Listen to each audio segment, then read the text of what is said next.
Bananas are going extinct.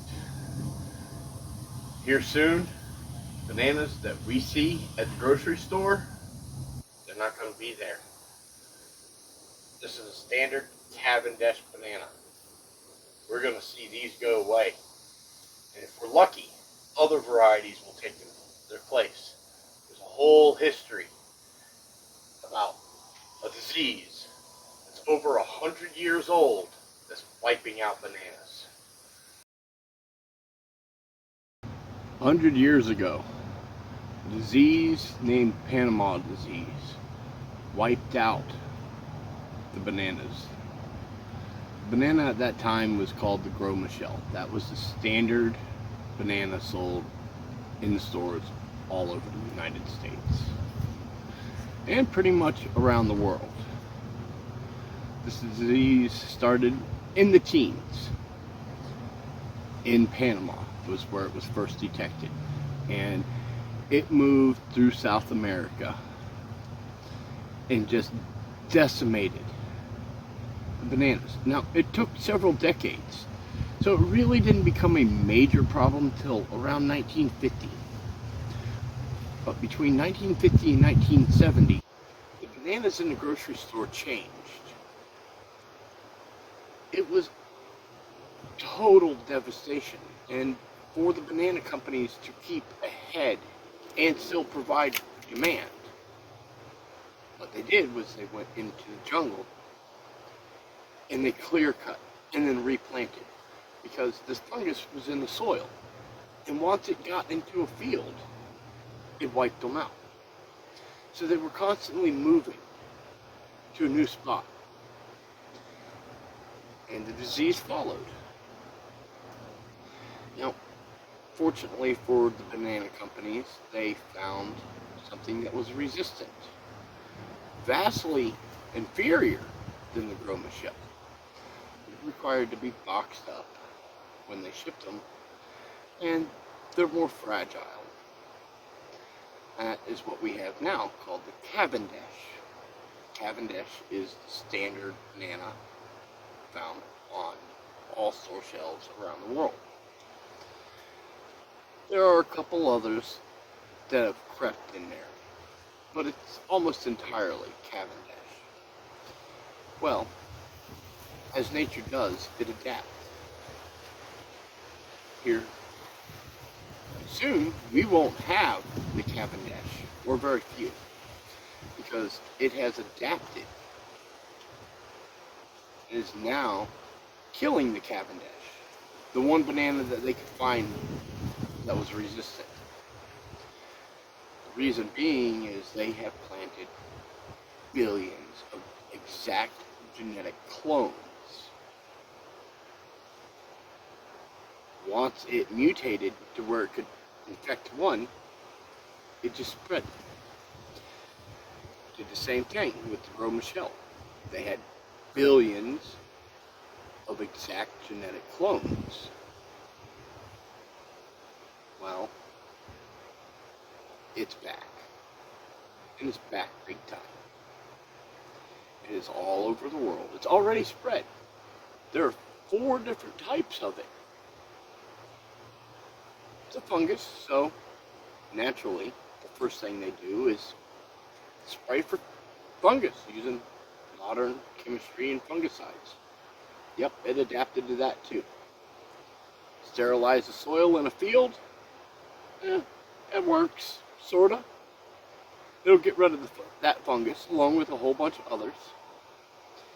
But after about 3 years, it manages to recolonize that area. Well, it takes 2 to 3 years for a banana plant to start producing. So about the time it starts producing, they start dying off instead. That's not really a solution.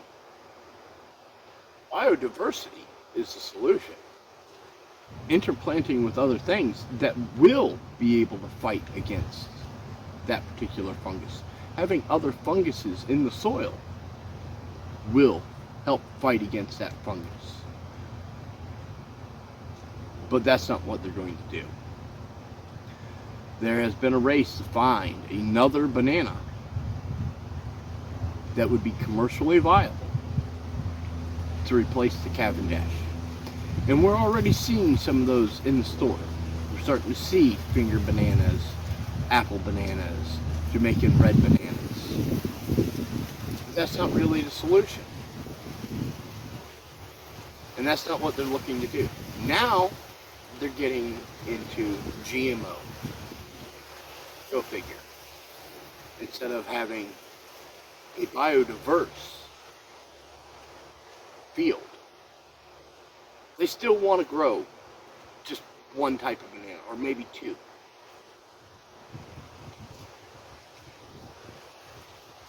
They could easily introduce things other than bananas and have bananas growing in, diversifying their crops. But no, we're going to get this technology called CRISPR involved. They're already doing it, and they're trying to make GMO bananas that'll be resilient to the Panama disease fungus. They're going to make the same mistake they did before, except for now they want to get into genetically modifying it. They will find something that will be resistant, and they'll plant billions of the exact same thing. It might even end up being a Cavendish variety, but they're still going to plant billions. Just acres and acres and acres of genetically identical bananas. Now here in Florida, we're fortunate and we don't have Panama disease yet. It'll come in probably in a shipment of bananas from South America, or on somebody's feet. A worker that works in a banana field goes right through an airport, flies into Florida, walks right out, infects our soil. It's probably how it's going to get here. Now, if you want to make sure that you don't have these problems here in Florida, plant multiple varieties of everything. Plant several varieties of bananas. Don't keep them all together. Interplant around them. Keep an eye out, because this disease is going to come here. And it might wipe them out. It might not. Depends. We don't know yet. But we're going to see the bananas that are in the supermarket change. The prices are going to go up because they're spending billions of dollars in research. It's just how it is. Be aware that every banana that you get right now, here soon, you won't get that type of banana. Just like for grandparents and our great-grandparents, the bananas are going to change. Maybe good, maybe bad. Personally, I think if they're going to put out a bunch of GMOs, it's going to be for the worst. I myself plan on just growing bananas. One day I might not be able to do that. But I'm planting in a biodiverse system, which will be more resilient. You have a great day. Just a little food for thought as to what's going on.